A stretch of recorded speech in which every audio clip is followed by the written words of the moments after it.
Assalamualaikum warahmatullahi wabarakatuh. Jumpa lagi dengan saya Nur Rahmat sebagai host di TKN Podcast. Kali ini saya masih ditemani oleh guru saya Kiai Haji Abdul Wahab Ma'ruf. Bagaimana Pak kabarnya? Alhamdulillah. Alhamdulillah. Semoga untuk pemirsa TKN sekalian juga selalu diikuti kesehatan serta keberkahan. Amin. Selama ini kita udah 2 episode udah membahas masalah definisi Thariqah, sejarah Thariqah. Maka kali ini kita akan tetap berkutat dengan Thariqah. Kita akan kulik lebih dalam. Untuk di Indonesia ya, Bah, terutama di Indonesia, Bah. Iya. Ini kan banyak sekali aliran Thariqah, Bah. Itu sebenarnya untuk aliran-aliran Thariqah itu semuanya bisa diikuti, boleh diikuti, atau ada beberapa aliran Thariqah yang mungkin sebaiknya tidak kita ikuti gitu, Bah. Baik. Thariqah di Indonesia sekarang ini banyak sekali ada alirannya. Ada Thariqah Qadiriyah, ada Naqsyabandiyah, ada Syadiliyah, ada Syatoriyah, ada Ghazaliyah, ada Ahmadiyah, ada Tijaniyah, ada Suhrawardiyah, ada macam-macam ya, ada Samaniyah. Banyak sekali kalau kita boleh menyebutkan satu persatu. Tetapi tidak semuanya Thariqah itu bisa kita ikuti. Tidak semuanya Thariqah yang ada di Indonesia itu bisa diikuti. Jadi kalau ada orang yang ingin mengikuti Thariqah, hendaknya selektif dia. Tidak semua bisa diikuti. Jadi gini ya, Bah, mesti Thariqah itu kan ada beberapa aliran. Ya. Jadi kita sebagai murid misal mau masuk Thariqah itu bagaimana caranya kita bisa tahu kalau aliran Thariqah itu baik untuk kita, maksudnya bukan nggak menyimpang gitu. Kan kita orang awam ya, Bah, belum tahu Thariqah. Terus kadang kan ada yang ngajak, terus yang ditawarkan kan pasti hal-hal baik. Tapi setelah kita masuk kan terkadang ada yang kurang tepat di diri kita. Nah, cara screening ya, Pak. Cara screening kita itu bagaimana, langkah-langkah awal lah. Mungkin ada tips untuk kita yang masih awam gitu, Pak. Jadi begini, tidak semua Thariqah terutama yang ada di Indonesia ini bisa untuk kita ikuti. Lalu kriteria apa dalam sebuah Thariqah yang bisa dan boleh untuk kita ikuti? Yang boleh untuk kita ikuti adalah Thariqah yang mu'tabaroh. Apa itu mu'tabaroh? Mu'tabaroh artinya dianggap sah untuk diikuti. Kriterianya apa? Kriterianya ada 4. Ya. Satu Thariqah ini mu'tabaroh atau tidak, kriterianya ada 4. Yang pertama, yang pokok sekali adalah Thariqah ini memiliki sanad yang muttasil ila Rasulillah, memiliki sambungan silsilah yang bersambung kepada Nabi Muhammad SAW. Itu kriteria pertama. Kemudian kriteria yang kedua, secara fikih dia tidak keluar dari 4 madhab. Hanafiyah, Malikiyah, Syafi'iyah, atau Hanabilah. Harus sesuai dengan prinsip fikih ala 4 madhab. Kemudian yang ketiga, secara akidah ini tidak menyimpang dari akidah Maturidiyah dan akidah Asy'ariyah. Tidak akidah Jabariyah, tidak akidah Qadariyah, tidak akidah Syiah, tidak akidah yang menyimpang, tidak akidah Khawarij, tidak akidah Mujassimah, tidak akidah yang lain. Akidahnya hanya 2 sumber, yaitu Asy'ariyah dan Maturidiyah. Lalu kriteria yang keempat adalah dalam sisi tasawuf ini harus sesuai dengan tasawuf manhaj Imam Abu Hamid Al-Ghazali dan Imam Junaid Al-Baghdadi. Bukan tasawuf ala, katakanlah Syekh Al-Hallaj, katakanlah Syekh Siti Jenar, bukan tasawuf ala itu, tetapi tasawuf ala Imam Junaid Al-Baghdadi dan Imam Abu Hamid Al-Ghazali. Kalau ada thariqah dengan kriteria 4 ini terpenuhi, barulah thariqah ini bisa disebut muktabaroh yang bisa diikuti. Kalau tidak mengikuti, tidak penuh, tidak mempenuhi 4 kriteria ini, maka thariqah itu dikatakan tidak muktabaroh dan tidak layak untuk diikuti. Terus gini bah, thariqah sumber dari thariqah sendiri itu kan dari Rasulullah SAW. Betul. Kemudian kalau memang sumbernya dari Rasulullah, kenapa banyak aliran thariqah gitu? Baik, ya jadi begini, thariqah itu sumbernya cuma satu, yaitu Rasulullah Shallallahu Alaihi Wasallam. Kenapa sekarang menjadi banyak sekali thariqah? Ada Qadiriyah, Naqsabandiyah, Syadiliyah, dan lain sebagainya. Jadi di antara semua thariqah itu,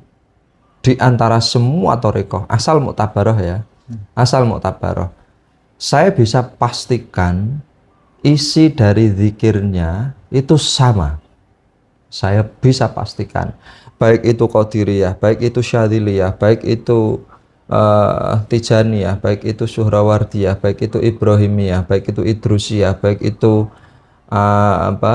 yang thariqah yang lain, itu semuanya sama, komposisinya sama. Apa komposisi zikir thariqah? 1, istighfar. 2, sholawat. 3, zikir utama. Zikir utama ada 2, 1 zikir la ilaha illallah, dan kedua zikir Allah Allah Allah. Zikir la ilaha illallah melalui sanad dari Sayyidina Ali, zikir Allah Allah melalui sanad dari Sayyidina Abu Bakar. Nah, baru kemudian oleh beberapa muassis atau pendiri thariqah tertentu, ini dibuatkanlah resep khusus dari komposisi tadi supaya sesuai dengan kondisi yang bagi muassis itu paling enak atau paling paling nyaman lah. Ibaratnya begini, kalau ada 3 komposisi, ada tepung, ada gula, ada telur, katakanlah ada 3 komposisi pokok, kokinya banyak, kokinya kreatif. Nah, 3 bahan pokok ini bisa dibuat roti, bisa dibuat roti kering, bisa dibuat roti tawar, bisa dibuat roti basah atau roti yang lain, tentu dengan tambahan-tambahan resep-resep mereka sendiri. Oke. Nah, kalau ditambahkan mungkin ada vanilinya, ada bahan-bahan yang lain, mungkin jadinya roti yang jenis apa gitu misalkan. Kalau ditambahkan ini nanti jadinya roti jenis apa. Lah, menurut koki satu dengan yang lain, oh ini yang paling enak untuk saya makan, juga untuk dimakan orang lain. Menurut koki yang lain, oh ini saya bikin ini enak untuk saya makan sendiri dan juga dimakan murid-murid saya atau keluarga saya, ini bagi saya. Nah, baru disinilah muncul namanya, ada thariqah Qadiriyah yang mengacu pada Syekh Abdul Qadir Al-Jailani, ada thariqah Naqsabandiyah yang mengacu pada Syekh Bahauddin An-Naqsabandi, ada thariqah Tijaniyah yang mengacu pada Syekh Ahmad At-Tijani, ada thariqah Ghazaliyah yang mengacu pada Syekh Abu Hamid Al-Ghazali, ada thariqah Alawiyah, dan lain sebagainya. Jadi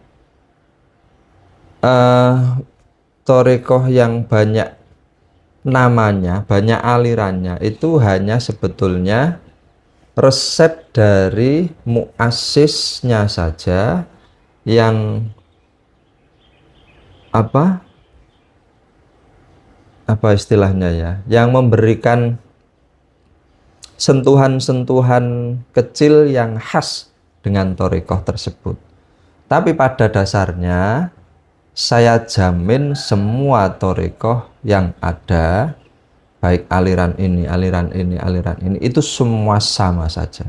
Karena dalam pokoknya adalah sama, bahan bakunya sama, sumbernya juga sama. Mungkin cara mengolahnya saja yang Cara berbeda. mengolahnya saja yang berbeda, aksesoris-aksesoris kecilnya saja yang berbeda.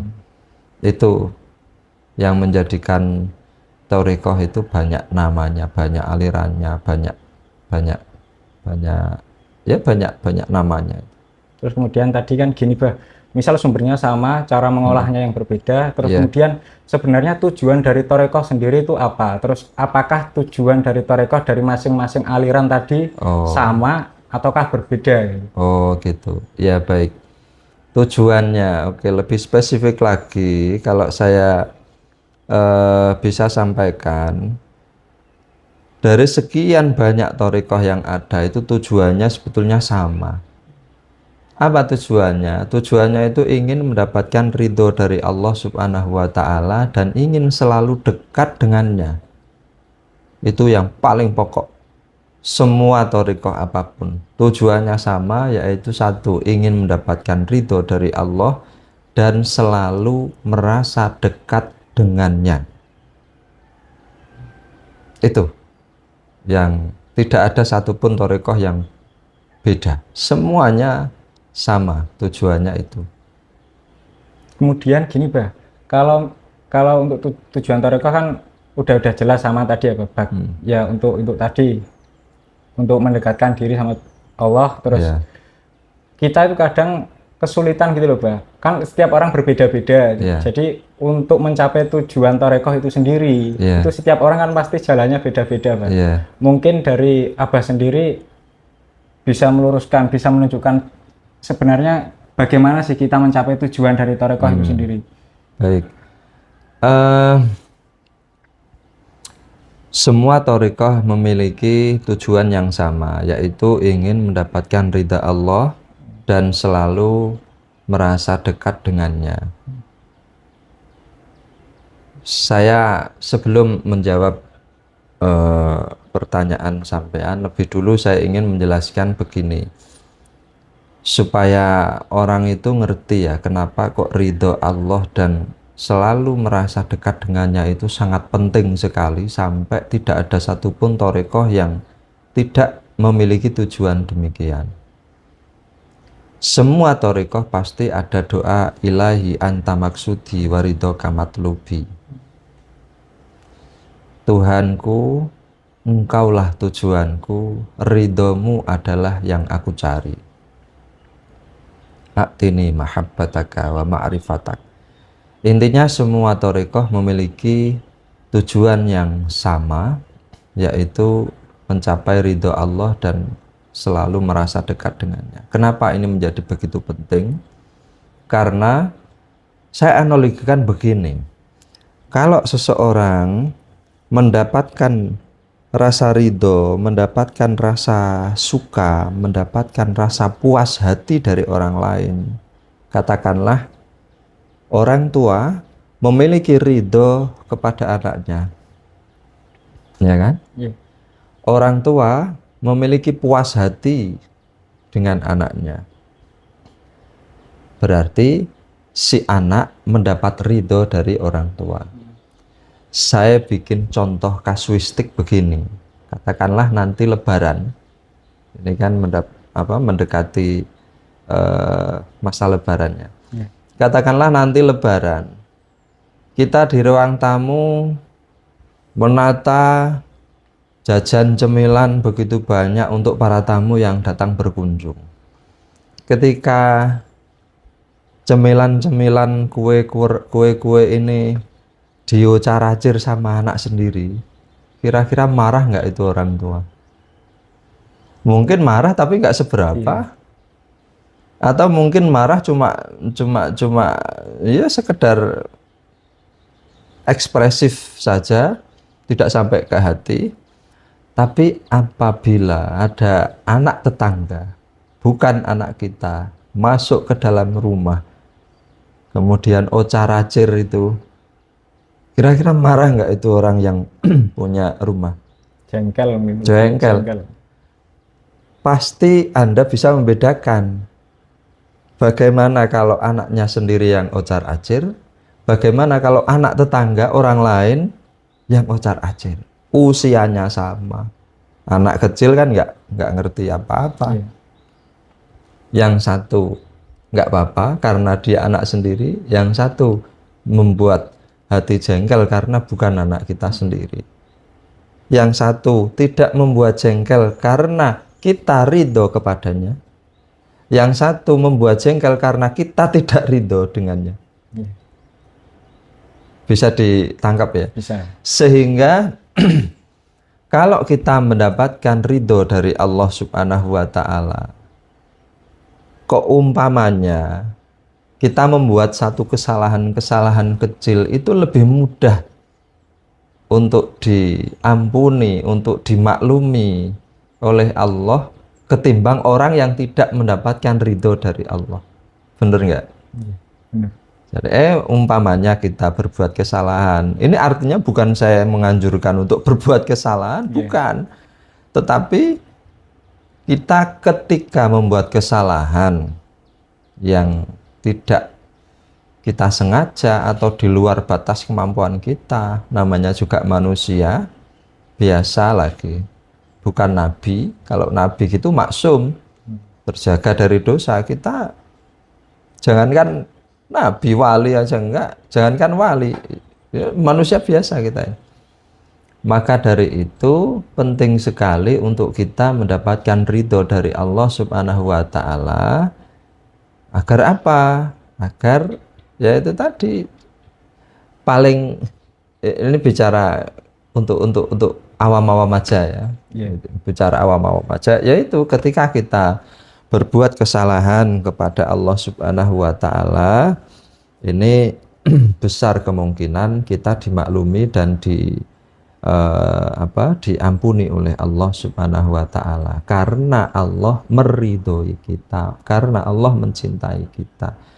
Kalau kita nggak dapat ridho Allah, nggak dapat cinta dari Allah, ya mana mungkin Allah mau mengampuni, Allah mau Allah mau memaklumi dan mengampuni dosa kita.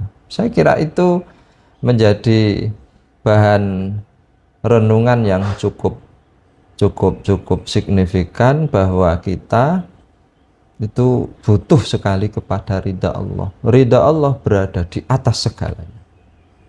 Baik, saya menjawab pertanyaan sampean.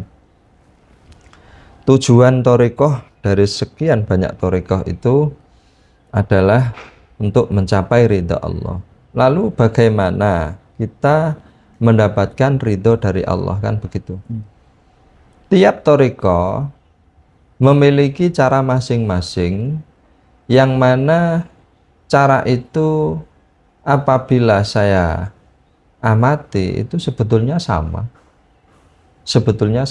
Kalau bisa saya generalisir, itu poin pentingnya cuma ada dua.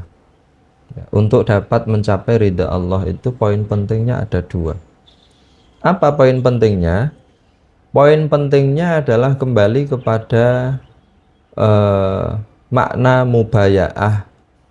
Mubayaah itu apa? Mubayaah itu istilah lain dari baiat. Mubayaah itu saling berjanji antara murid dengan guru, guru dengan murid. Apa yang dijanjikan? Yaitu seorang guru berjanji akan menuntun muridnya, dan muridnya akan mengikuti tuntunan gurunya. Nah, saya generalisir, poin pentingnya ada di sini. Poin pentingnya ada di sini, ketika ada guru sudah mau membimbing, menuntun muridnya, dan murid mau mengikuti bimbingan dan tuntunan gurunya, selesai masalah. Pasti keduanya mendapatkan ridho dari Allah. Artinya mereka keduanya ini sampai kepada tujuannya dalam berthariqah. Karena tujuan thariqah ingin dapat ridha Allah, insya Allah dapat itu. Kemudian yang kedua, karena di dalam torikoh apapun jenisnya, itu pasti memiliki rangkaian-rangkaian zikir yang wajib dibaca oleh seorang murid yang mengikuti satu torikoh tertentu. Zikir yang dibaca itu hukumnya wajib. Hukumnya wajib. Kenapa bisa wajib? Karena melalui proses baiat. Baiat itu artinya janji. Ketika seseorang berjanji, maka hukum menepati janji adalah wajib. Maka setelah dia berjanji kepada Allah melalui gurunya, maka dia wajib mengerjakan segala macam tuntunan bimbingan guru.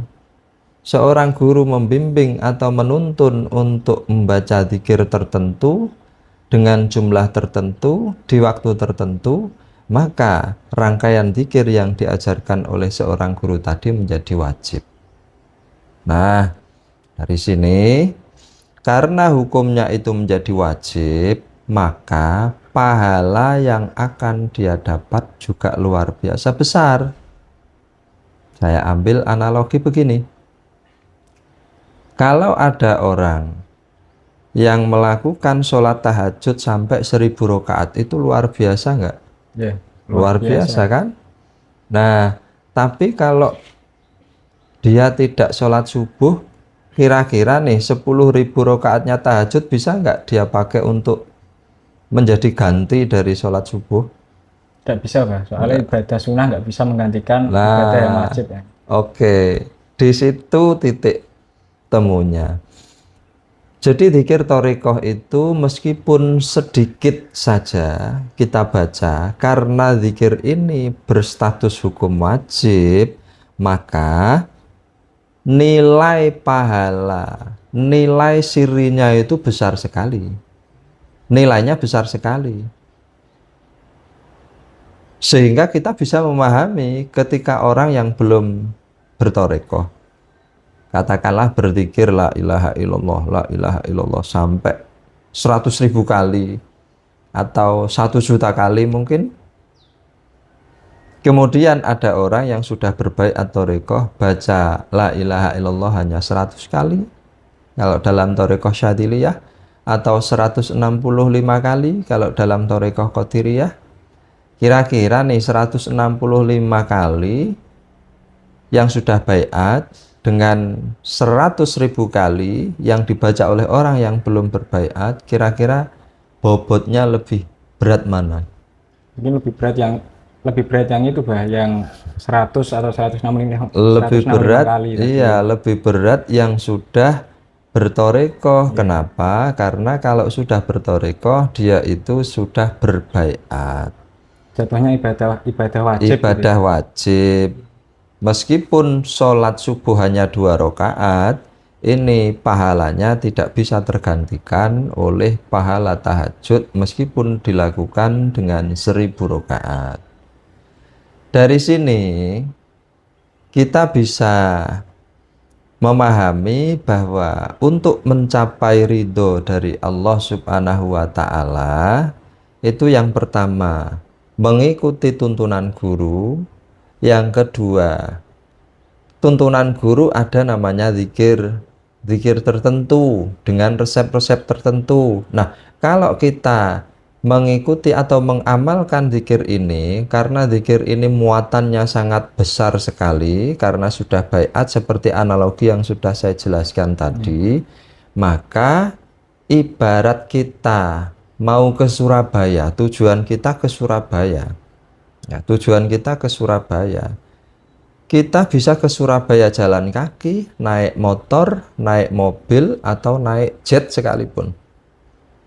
Cepat mana jalan kaki dengan naik motor? Cepat naik motor. Cepat mana naik motor dengan naik mobil? Mungkin kalau mobilnya mobil sport, cepat mobil sport kan. Cepat mana mobil sport dengan pesawat? Cepat pesawat. Nah, kira-kira itu analogi yang bisa saya sampaikan untuk menjelaskan bagaimana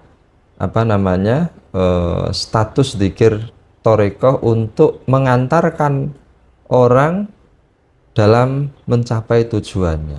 Karena bebannya berat sekali, itu tadi seperti analogi yang saya jelaskan tadi, maka seolah-olah dia ini kalau nggak naik pesawat ya minimal naik mobil sport lah. Sehingga dia cepat mencapai tujuannya ketimbang orang yang jalan kaki, orang yang belum thariqah. Orang yang belum berthariqah itu kalau kita analogikan seperti orang yang jalan kaki. Dia lama karena ya itu tadi dia banyak ibadahnya,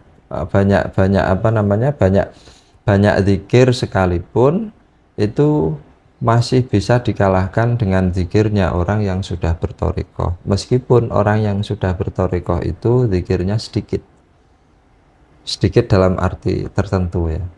Artinya sedikitnya orang yang sudah berthariqah itu lebih berat muatannya ketimbang banyaknya zikirnya orang yang belum berthariqah. Makanya cepat. Jadi itu saya kira jawaban yang cukup global sebetulnya, kurang spesifik. Mungkin kalau kita bicara spesifik ya nggak selesai. Tapi kalau secara global saya bisa katakan kalau kita ingin mencapai tujuan di dalam thariqah, poin penting yang tidak boleh tidak adalah kita mengikuti tuntunan dan bimbingan guru, dan ada guru yang siap membimbing dan menuntun kita. Selesai. Kemudian ini Bah, ada pertanyaan di kolom komentar Bah. Ada 2 pertanyaan. Yang pertanyaan itu izin bertanya, bagaimana cara wusul dengan TQN? Oke, ini naik lagi kelasnya. Jadi saya bilang tadi, dalam berthariqah itu memiliki tujuan untuk mendapatkan ridho dari Allah. Itu yang pertama. Yang kedua, kalau kita naikkan lagi kelasnya, ingin wusul. Ingin wusul kepada Allah. Wusul itu apa? Ini perlu saya jelaskan dulu biar nggak salah paham. Wusul itu artinya selalu terkoneksi, selalu terhubung. Jadi kalau ditanyakan bagaimana cara agar kita bisa wusul, ngerti nggak arti wusul? Dikira usul itu terus terbuka hijabnya, bisa melihat hal-hal gaib, bisa melihat masa depan. Itu bukan itu arti usul sebetulnya. Usul itu selalu tersambung dengan Allah Subhanahu wa Ta'ala.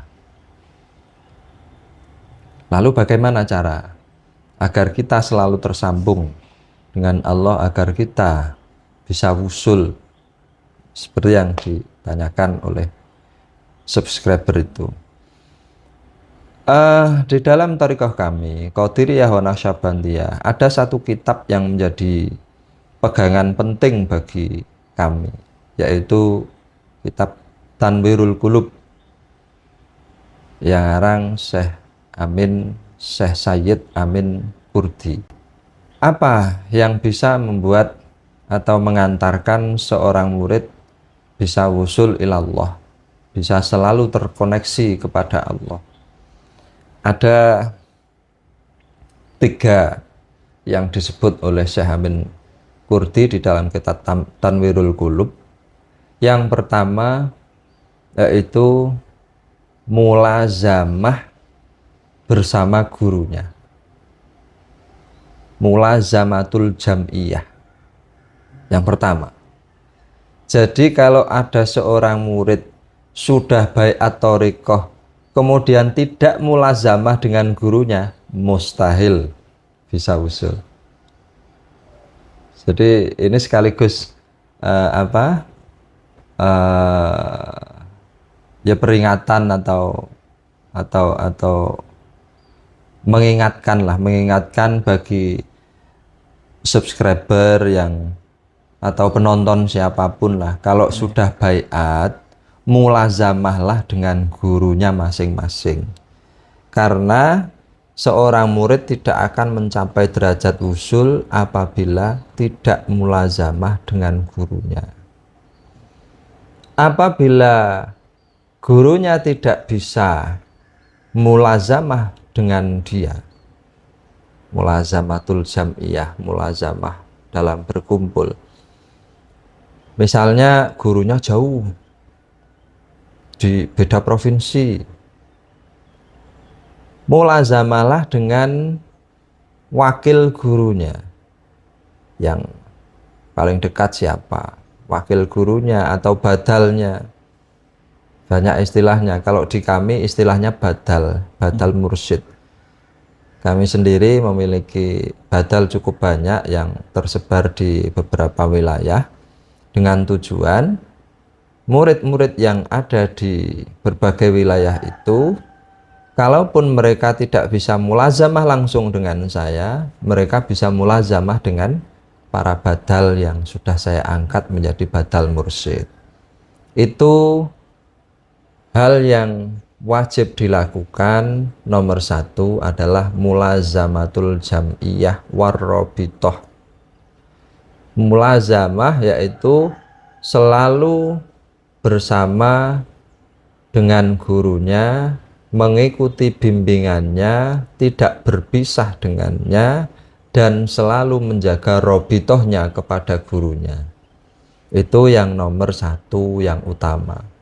Tuntunan dari kitab Tanwirul Qulub. Yang kedua adalah zikir sirri. Disebut di dalam kitab Tanwirul Qulub itu zikir sirri. Zikir sirri itu zikir apa? Zikir yang dilakukan di dalam hati. Hati selalu mengingat Allah Subhanahu wa Ta'ala. Allah, Allah, Allah, Allah, Allah, Allah. Sama seperti Sayyidina Abu Bakar, yang mana di dalam hatinya itu selalu bergemuruh, selalu berisi dengan nama Allah Subhanahu wa Ta'ala. Maka tak heran ada satu riwayat yang mengatakan bahwa Abu Bakar itu mengungguli kamu bukan karena banyaknya sholat, bukan karena banyaknya puasa, tetapi karena zikir yang bergaung sangat mantap di dalam kolbunya. Bahkan Sayyidina Umar radhiyallahu anhu pernah berkata, lawuzina imanu Abi Bakrin bi imani ahlil ardi la rojahat bihim. Apabila imannya Abu Bakar ditimbang dengan imannya penduduk bumi, ini pasti kalah. Lebih berat imannya Abu Bakar, karena di dalamnya itu bergaung mantap zikir Allah, Allah, Allah, Allah, Allah. Ini namanya zikir sirri. Zikir sirri thariqah apapun, ini rata-rata bermuaranya kepada Sayyidina Abu Bakar radhiyallahu anhu. Jadi yang pertama adalah mulazamatul jam'iyah warrobitoh, selalu bersama gurunya dalam bimbingan, dalam kegiatan dan lain-lain, dan menjaga robitoh kepada gurunya. Yang kedua adalah zikir sirri, zikir yang dilakukan terus-menerus di dalam hati. Kemudian yang ketiga adalah muraqabah. Muraqabah itu apa? Muraqabah itu perasaan selalu dilihat oleh Allah Subhanahu wa Ta'ala. Itu namanya muraqabah. Perasaan, kesadaran diri bahwa dia selalu diperhatikan oleh Allah, selalu diawasi, dilihat oleh Allah Subhanahu wa Ta'ala. Ini yang dinamakan muraqabah. Sehingga saya bisa jawab yang bertanya itu, bagaimana cara usul dengan thariqah Qadiriyah wa Naqsyabandiyah? Cara usul sesuai dengan yang diajarkan oleh Syekh Amin Al-Qurdi, Di dalam kitab Tanwirul Qulub disebutkan di dalam thariqah kami kalau ingin wusul ini harus melaksanakan 3 hal ini. Di mana salah satu ini kok gagal, ya insya Allah kesulitan kita dalam usul. Saya ulang, yang pertama ini mulazamatul jam'iyah warrabithah ma'asyekh, selalu mengikuti bimbingan dan selalu menjaga robitoh kepada guru. Yang kedua zikir sirri, yang ketiga muraqabah. Ini yang bisa mengantarkan seorang murid usul. Kemudian pertanyaan yang kedua nih Pak. Ya. Assalamualaikum, izin bertanya. Waalaikumsalam. Berzikir thariqah apakah berbeda dengan zikir biasa? Zikir biasa kan bisa tanpa wudhu gitu. Tidak punya wudhu bisa zikir biasa. Sedangkan untuk zikir thariqah apa harus keadaan suci? Misal satu, ketika kita udah bersentuhan dengan suami istri, apakah masih bisa melanjutkan dari zikir thariqah? Terus yang kedua, dalam keadaan haid, apakah zikir itu harus dikodok atau tidak perlu dikodok gitu? Oke. Jadi begini, saya klasifikasikan dulu ya, zikir di dalam thariqah itu ada zikir yang wajib, ada zikir yang sunnah atau yang sangat dianjurkan. Zikir yang wajib itu hanya zikir yang diajarkan oleh gurunya dengan bilangan tertentu, jumlah tertentu, waktu tertentu, itulah yang wajib. Saya ambil contoh di thariqah kami, thariqah Qadiriyah wa Naqsyabandiyah. Itu ada rangkaian zikir yang dilakukan setelah sholat fardu. Setelah sholat fardu. Setelah sholat fardu, kita baca doa Allahumma ftahli bifutuhil arifin, minta kepada Allah supaya diberikan futuh, dibuka hati, dibuka mata hati kita. Kemudian membaca istighfar, kemudian membaca sholawat, kemudian membaca zikir la ilaha illallah, kemudian membaca sholawat lagi, kemudian berwasilah mengirim Al-Fatihah kepada Kanjeng Nabi, kepada para guru silsilah thariqah, kepada orang tua, kepada guru-guru, dan seterusnya, berwasilah. Kemudian ini udah thariqah Qadiriyahnya sudah selesai, kemudian lanjut zikir thariqah Naqsyabandiyahnya, yaitu istighfar lagi, kemudian sholawat lagi, kemudian baru rabitoh, kemudian setelah itu zikir Allah Allah Allah Allah di dalam hati. Setelah itu berdoa. Itu rangkaian zikir yang wajib dilakukan oleh penganut thariqah Qadiriyah wa Naqsyabandiyah. Lalu pertanyaannya, apakah sama dengan thariqah lain? Apakah sama dengan zikir non thariqah, zikir yang bukan thariqah? Dalam arti begini, pertanyaannya kan gitu.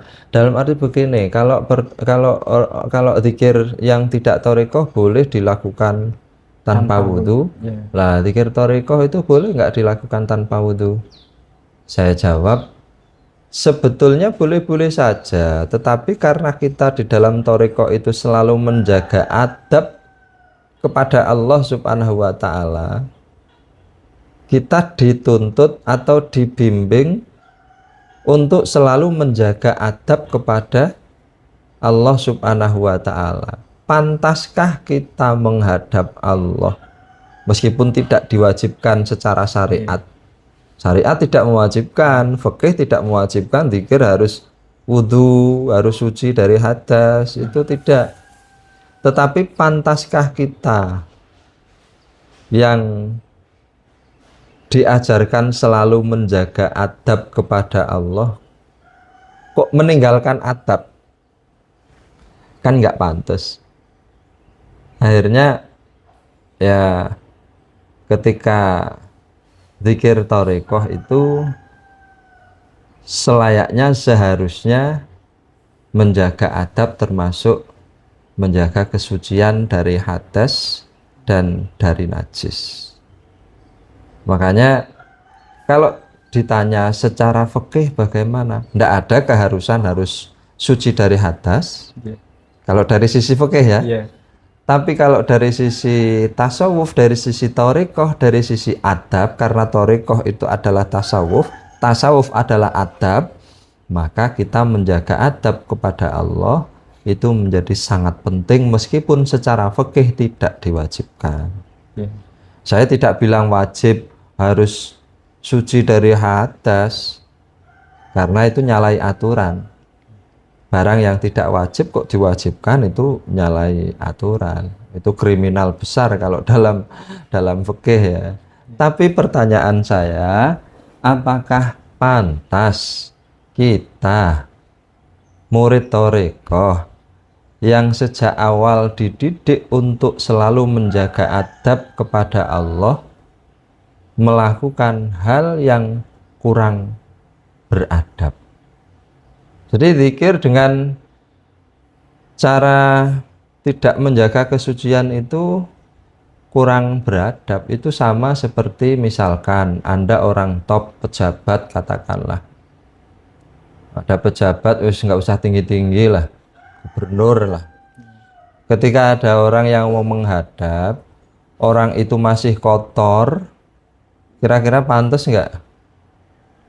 Kotor, compang-camping, baru selesai kerja di jalan misalnya, mau menghadap gubernur, pakaiannya masih kotor kan? Tentu ajudannya langsung stop, kamu siapa? Jadi ya kira-kira begitu. Tetapi kalau kita menjaga adab, menjaga protokoler lah istilah dalam dunia birokrasi, mungkin kita mengenal ada protokoler. Jadi kita sesuai protokol saja. Protokolernya bagaimana menghadap gubernur, ya kita ikuti saja. Protokolernya bagaimana kita menghadap Allah, ya kita ikuti saja, termasuk menjaga kesucian, baik itu suci dari najis maupun dari hadas.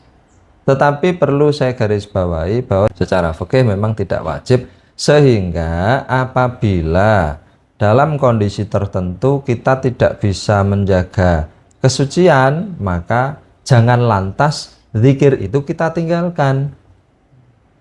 Saya khawatirnya nanti ketika orang itu tidak memiliki kesucian baik dari najis maupun dari hadas, mengurungkan niatnya untuk berzikir. Gara-gara saya belum suci, belum wudu kok, saya nggak mau zikir, jangan gitu, itu salah lagi. Jadi sama seperti yang saya bilang kemarin ya, ma la yudraku kulluh la yudraku kulluh. Apa yang tidak bisa kita dapatkan secara keseluruhan, ya jangan ditinggal semuanya. Gitu. Tapi yang tadi Bah, yang ketika haid itu loh Bah. Oh, ketika haid. Kalau ketika haid, karena sifat dari kewajiban zikir itu mengikut pada kewajiban sholat. Saya ulangi kalimat saya, karena sifat kewajiban zikir itu mengikut pada kewajiban sholat, maka apabila haid dan dia tidak boleh sholat, maka dia tidak perlu untuk berzikir secara tadi yang saya kan tadi belum selesai saya ngomong tadi ya. Jadi di dalam thariqah itu ada dua model zikir, ada zikir yang wajib, ada zikir yang sunnah. Kalau yang wajib seperti yang saya bilang tadi, nah ini bagi orang yang haid itu tidak perlu dibaca karena mengikuti kewajibannya sholat. Tidak wajib dibaca karena mengikuti kewajiban sholat. Tapi kalau dia mau membacanya bagaimana? Oh, tambah bagus. Karena memang tidak disyaratkan harus suci, meskipun dengan dengan adab. Adabnya, kalau tidak memiliki kesucian, baik suci dari najis ataupun hadas, kan tidak menjaga adab. Jadi kurang sopan lah. Kurang sopan. Tapi ketika dia haid, Lah itu kesopanan sudah tidak berlaku karena apa? Ya memang enggak apa ya? Memang darurat kok. Iya. Memang memang memang desain dari Tuhan ya kalau perempuan itu ya pasti mengalami haid kecuali Sayyidah Fatimah Zahra. Jadi ya tetap dianjurkan untuk berzikir dengan menjaga adab. Salah satu dari adab yang bisa kita pahami adalah ketika di dalam kamar mandi katakanlah. Kita kan selalu dianjurkan untuk selalu berzikir. Lalu bagaimana cara kita berzikir padahal kita berada di kamar mandi? Kan gitu. Iya. Nah, kalau kita di kamar mandi ya zikirnya di dalam hati saja, jangan dilafatkan. Masa di dalam kamar mandi kok zikiran la ilaha illallah, la ilaha illallah, subhanallah, subhanallah kan ya dikira gila nanti. Kecuali gila beneran atau jadab beneran. Itu adab yang bisa kita kita jaga dalam berzikir kepada Allah Subhanahu wa taala. Saya kira itu. Ya mungkin itu jawaban dari yang pertanyaan pemirsa tadi ya, Bah. Semoga bisa menjawab dari pertanyaan-pertanyaan dari pemirsa. Mungkin untuk pemirsa yang ingin bertanya lagi, untuk bisa langsung tulis di kolom komentar. Untuk episode berikutnya bisa kita jawab lagi ya, Bah? Ya, insya Allah. Bisa kita jawab. Untuk hari ini banyak sekali ilmu yang telah kita dapatkan dari guru saya. Mungkin cukup sekian, Bah. Oke. Untuk dilanjutkan episode berikutnya. Oke. Untuk pemirsa jangan lupa yang mau bertanya langsung saja tulis di kolom komentar ya. Ya. Sama ini karena sebentar lagi mau merayakan Idul Fitri ya. Iya. Saya Ahmad Abdul Wahab Ma'ruf mengucapkan selamat merayakan Idul Fitri 1445 Hijriah. Segala kesalahan dan khilaf saya mohon maaf yang sebesar-besarnya. Baik itu yang saya sengaja maupun yang tidak saya sengaja, saya mohon maaf yang sebesar-besarnya. Selamat merayakan Hari Raya Idul Fitri 1445 Hijriah. Mohon maaf lahir dan batin. Ja'alanallahu wa iyyakum minal aidina wal faizin. Assalamualaikum warahmatullahi wabarakatuh. Waalaikumsalam warahmatullahi wabarakatuh.